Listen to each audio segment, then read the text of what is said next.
Kung meron akong girlfriend or ano, ako na mismo magsasabi. Matapos malink sa ibang lalaki si Kris Aquino, iniuugnay naman ngayon sa ibang babae, ang estranged husband niyang si James Yap. StarTalk TX caught up with the Cager sa blessing ng bagong office ng Kapunan, Lotilla, Garcia and Castillo Law Offices. Dito ay sinagot ni James ang balitang nakapag-date umano siya kay Isabel Oli. Oo, nagkasalubong kami. Nag-hi, hello. Hindi kami kasama. May kasama siya, no? Ba't naman, boyfriend niya.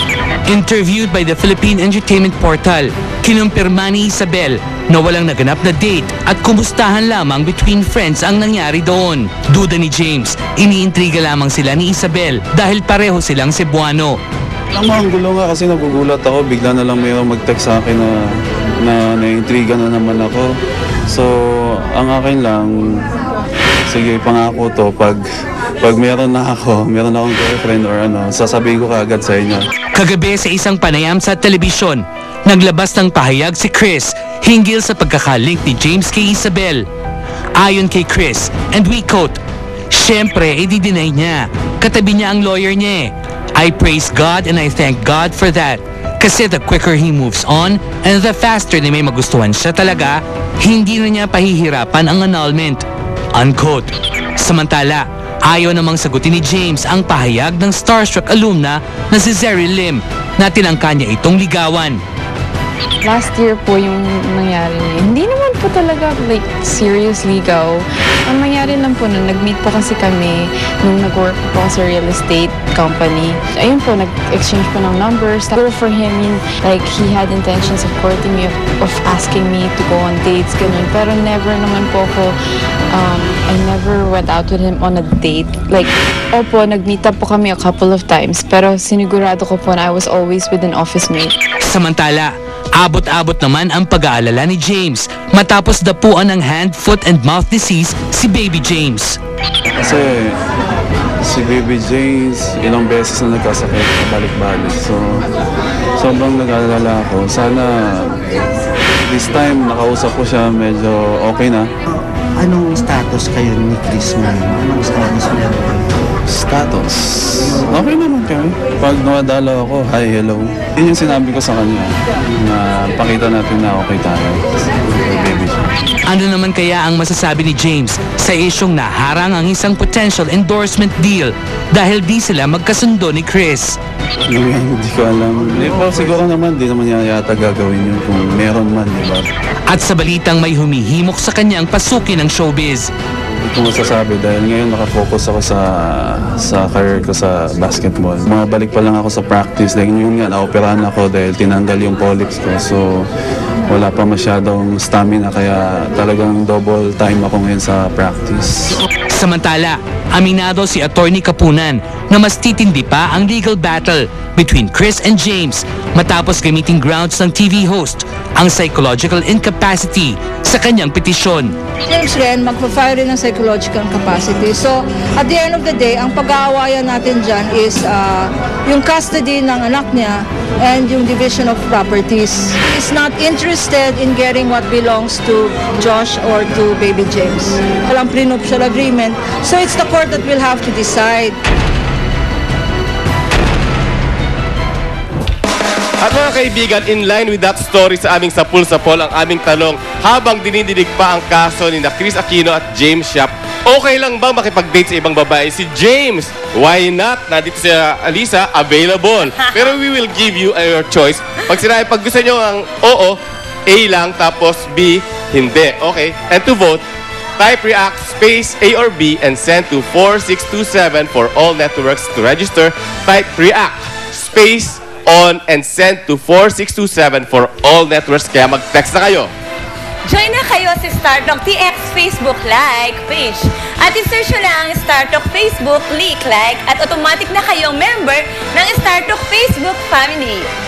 At mga kaibigan, next week we celebrate our 15th anniversary, 15 years ng StarTalk, no, the longest running showbiz-oriented talk show in the history of Philippine Television. At bilang part ng aming celebration, we invited some members of the press, our beloved press members.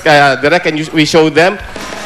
Thank you so much for Thank you coming po. this afternoon. Kahit masama ang panahon, umuulan pa ba sa labas? Uulan pa. Malakas. Okay, Malakas. kaya stay home na lang at manood kayo ng Star Talk. Okay. At ito pa po, You have to do this because I don't want to have anything to do with that. Alam ko yun. Okay. Hayden Co Jr. nag-react sa issue May kumakalat daw na new version ng new Hindi, bago na sex naman. video nila ni Katrina Halili.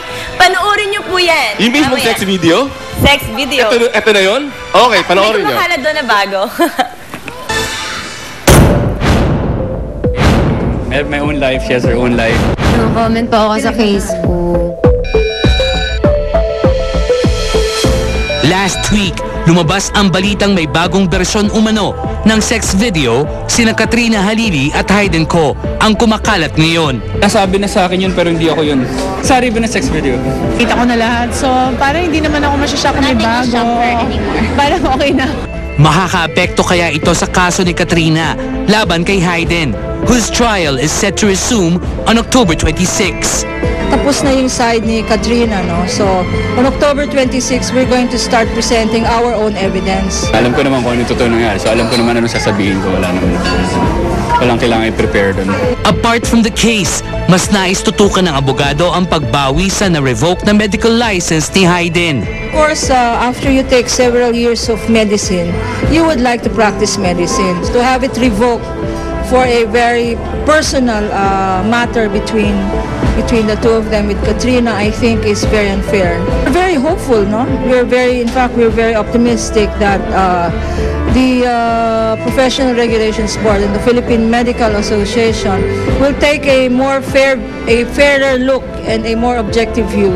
I have to pick myself up. And I realized na if I'm gonna pick myself up in the future, why not do it now, di ba? Samantala, nilinaw rin ni Attorney Kapunan ang balitang ibinasura ng korte ang libel case na isinampa ng dating road manager ni Katrina Halili na si Omar Sortijas laban kay Mrs. Irene Co. No, ang nangyari doon was the judge had asked the parties to come into a settlement. I think yung side nung Omar, ayaw nilang mag-settlement na eh.